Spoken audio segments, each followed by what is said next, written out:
సుమారు 41 సంవత్సరాలు సుదీర్ఘంగా టీటీడీస్లో సర్వీస్ చేసి ఒక మంచి సంగీతకర్తగా,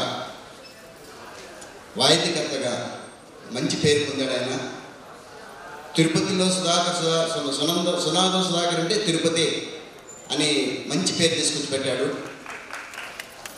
ఆయన ఆధ్వర్యంలో ఆయన లెక్చరర్ గాను, హెచ్ఓడి గాను, ప్రిన్సిపల్ గాను ఎంతో సేవలు అందించాడు. సో ఆయన అకాడమిక్ సైడ్లో మంచి దిట్ట. ఏ విధంగా ఏ ప్రోగ్రామ్ చేయాలి, ఏ విధంగా చేస్తే మనకు పికప్ చేస్తాము బాగా అందరినీ, ఏ ప్రోగ్రామ్ చేయాలి, పిల్లలకి ఏ కార్యక్రమాలు చేయాలి, స్టూడెంట్స్కి ఏ విధంగా చదువు చెప్పాలి, పెద్దలు టీచర్స్ ఏ విధంగా చెప్పాలి, అది ఏ విధంగా ఫాలో అప్ చేయాలి, ఇవన్నీ బాగా చేస్తాడు ఆయన. కానీ అడ్మినిస్ట్రేటివ్ సైడ్లో కొద్దిగా తక్కువ కాబట్టి, ఆయన అనుభవం తక్కువ కాబట్టి నా యొక్క సలహాను తీసుకునేవారు, నేను ఆయనకి సహాయం చేసేవాడిని. ఎందుకంటే ఇంకేం లేదండి. కాబట్టి సుధాకర్ గారు చెప్పాలంటే ఆయన ఎంతోమంది శిష్యులు తయారు చేసి పెట్టాడు. ఆయన గురు పరంపర ఎంతో ఉంది. ఆ గురువులను అనుసరించి ఆయన ఇంత విద్యను నేర్చుకున్నాడు. ఆయన నేర్చుకునే విద్యని పిల్లలందరికీ కూడా పంచాడు. అది మనం ముఖ్యంగా చేసేదంటే, మనం ఎంతకాలం సర్వీస్ చేసినా అది ముఖ్యం కాదు.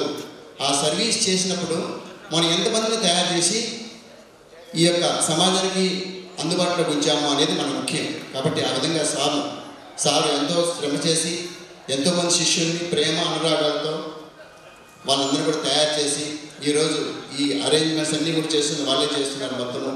కాబట్టి ఇంతమంది ఆదరణ పొందినటువంటి ఆయన యొక్క జన్మ ధన్యమైందని నేను భావిస్తున్నాను.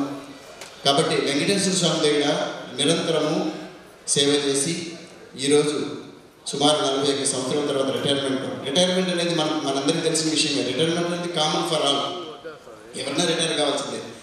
సార్ చెప్పినట్టు రిటైర్మెంట్ తర్వాతనే మన జీవితం, ఆధ్యాత్మిక జీవితం మొదలవుతుంది. ముఖ్యంగా అంతవరకు బిజీగా ఉంటాం మనం.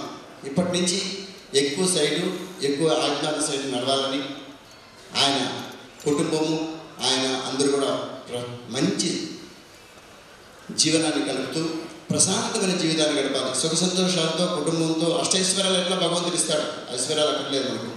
మంచి ప్రశాంతమైన జీవితంతో ఆయన శ్రేష్ఠ జీవితం గడపాలని కోరుకుంటూ, లోకా సంస్థ సుఖినో భవంతు, సర్వే జనా సుఖినో భవంతు. ఈ అవకాశం ఇస్తుంది మీకు అందరూ కూడా నాకు ధన్యవాదాలు తెలియజేసుకుంటాను. సంగీత విద్వాంసులు బ్రహ్మానంద సార్ గారు కూడా ఒక నిమిషం, 1.5 నిమిషంలో సభను ఒక్కొక్కరితో క్లోజ్ చేసుకున్నాం. ఈరోజు చాలా సుదినం నా జీవితంలో. 82 సంవత్సరాల వయసులో స్వామివారి యొక్క భూమి ఇది. అందరూ కూడా స్వామివారి యొక్క సేవ చేసినటువంటి గొప్ప వాళ్ళందరూ కూడా ఈ స్టేజ్ మీద ఎక్కడున్నారు. ఈ వేదిక మీద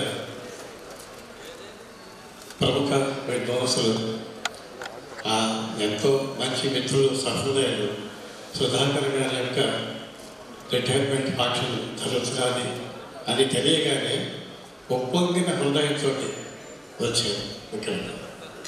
ఆ ఫంక్షన్లో పాల్గొవాలి, నేను కూడా ఆనందాన్ని పంచుకోవాలి అనే ఉద్దేశంతో వచ్చాను.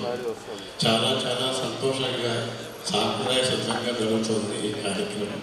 పెద్దలందరూ కూడా ఎంతో అభిమానంతో, శిష్యవర్గం కానీ అభిమానులు, తోటి సహాధ్యాయులు అందరూ కూడా పాల్గొన్న ఈ కార్యక్రమం చాలా సుదినం, శుభకరం కూడా.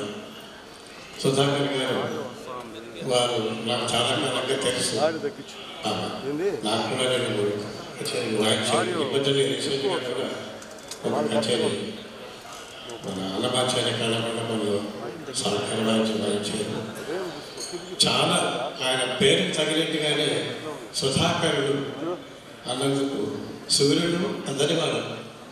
ఆ సూర్యరశ్మి ప్రతి ప్రాణి మీద పడితే తప్ప మనకి జీవితమే లేదు. అలాగే ఆయన సుధాక బృందంగా వాద్యంతో కూడా రంజింప చేయడమే కాకుండా ఆయన శిష్యుల్ని కూడా ఎంతో బాగా తయారు చేయడమే కాకుండా శిష్యులకి చాలా బాగా ఎంకరేజ్మెంట్ ఇవ్వడం, వాళ్ళని ప్రోగ్రామ్స్లో ఇన్వాల్వ్ చేయడం, అవకాశం వస్తే కొంతమందిని వాళ్ళకి ఏదో దారి చూపించాలి గురువు అన్నవాళ్ళు. సంగీతం కానీ వాయిద్యం నేర్చుకున్న తర్వాత వాళ్ళ భవిష్యత్తు జీవితం ఏమిటి అనేది ఒక ప్రశ్నార్థకంగా ఉంటుంది.